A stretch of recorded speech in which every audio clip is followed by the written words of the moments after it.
Hello అండి, బాగున్నారా? మేమైతే బాగున్నామండి. చూడండి, లంచ్ టైం అయింది కదా, ఇంకా అన్నం అయితే తినేస్తున్నామండి. ఈరోజు కర్రీ వచ్చేసి పప్పు అయితే చేసామండి. వేడి వేడిగా అన్నం కూర అయితే రెడీ అయిపోయింది. మా వాళ్ళకైతే నేను అన్నం అయితే పెట్టిస్తున్నానండి. ఇంకా చింతపండు వేసి కొంచెం గట్టిగా పప్పులాగా చేస్తాం కదా, గట్టి పప్పులాగా అలాగైతే చేసామండి. చాలా బాగుంది టేస్ట్ అయితే. ఓకేనా, మరి మేమైతే అన్నం అయితే తినేస్తామండి. ఇంక లంచ్ టైం అయింది కదా, మా వాళ్ళకైతే నేను అన్నం పెట్టిస్తున్నాను. వేడి వేడిగా అన్నం కూర అయితే రెడీ అయిపోయిందండి. ఇంకా వేడి వేడిగా ఉంది అన్నం అయితే. ఇక మేమైతే తినేస్తాము. మా వాళ్ళిద్దరికైతే పెట్టాలండి. ఆకలి ఆకలి అంటున్నారు. అన్నం అయితే పెట్టేస్తాను. చూడండి, పప్పు అయితే ఎంత కలర్ఫుల్గా ఉందో. ఇక చారులాగా గట్టి పప్పులాగా అయితే చేసామండి. కొంచెం చింతపండు వేసి ఇక పప్పులాగా చేసామండి. చాలా టేస్ట్గా ఉంది పప్పు అయితే. ఇక ఈ మధ్య కొంచెం మా బాబు కూడా పప్పుతో తింటూ ఇష్టంగా తింటున్నాడు. అందుకే పప్పు కొంచెం ఎక్కువగానే వండుతున్నామండి. ఇక ఒక 3-4 రోజులకు ఒకసారి వండుతున్నాము. అసలు అదివరకు అయితే మేము పప్పు ఎక్కువగా ఉండేది కాదు. వండను నేను. నెలకు ఒకసారి, 20 రోజులకు ఒకసారి అలాగా ఎక్కువ కర్రీసే ఉండేదాన్ని. కూరగాయలు ఉంటాయి కదా, వెజిటేబుల్స్, ఇక అవే వండేది. ఈ మధ్య కొంచెం అబ్బాయికి ఎక్కువ అలవాటు అయిపోయింది, పప్పు తింటున్నాడు. ఇక చారు లాంటివి ఏమన్నా తింటున్నాడండి. అందుకే ఇక ఎక్కువగా 3 రోజులకి, 4 రోజులకి అలాగైతే తీసే పప్పు అయితే వండుతున్నాను. పప్పు అయితే చాలా బాగా కుదిరింది. ఓకేనా, మరి ఇక మా వాళ్ళకైతే అన్నం అయితే పెట్టిస్తున్నానండి. వేడి వేడిగా అన్నం కూర అయితే రెడీ అయిపోయింది కదా. దీంట్లో కొంచెం మామిడికాయ పచ్చడి కానీ, టమాటా పచ్చడి కానీ వేసుకొని కొంచెం నెయ్యి వేసుకొని తింటే ఎక్సలెంట్గా ఉంటుందండి.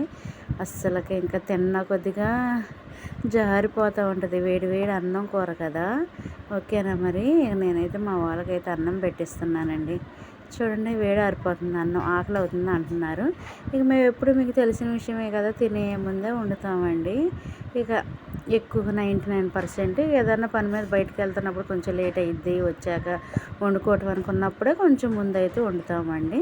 ఇక మ్యాక్సిమం తినే ముందే వండుతాము. రైస్ అయితే ఆరిపోతూనే ఉందండి. ఇక చూశారు కదా, అయినా వేడిగా ఉంది.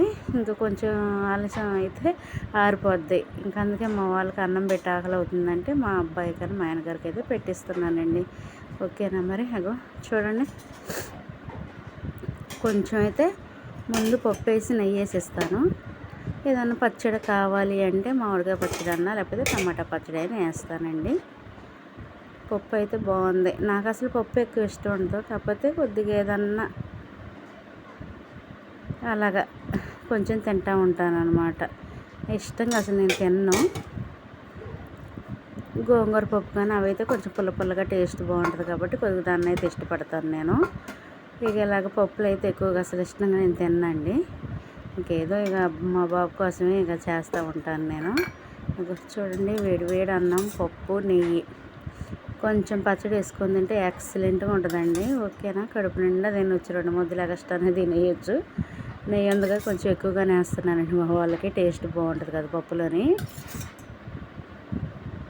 చూడండి, నెయ్యి ఎంత ఫ్రెష్గా ఉందో, మంచి స్మెల్ వస్తుందండి. నెయ్యి అయితే బాగుంది. నెయ్యి ఇంకా మనకి అప్పటికప్పుడు మనకి పెరుగులోని తీసేసి వెన్న ఒక 10 రోజులకి, 20 రోజులకి ఫ్రిడ్జ్లో పెట్టేసి అట్లాగా మాకు సరిపోని వరకు ఒక 10 రోజులకి, 20 రోజులకి అలా నెయ్యిలాగా కాచుకుంటామండి. టేస్ట్ అయితే చాలా బాగుంటుంది, ఫ్రెష్గా ఉంటుంది కదా.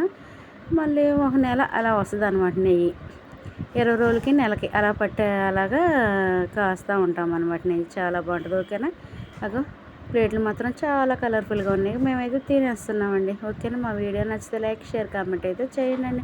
సబ్స్క్రైబ్ చేసుకోండి ఫ్రెండ్స్. ఓకేనా, మరి మరొక వీడియోలో కలుద్దాం. బాయ్.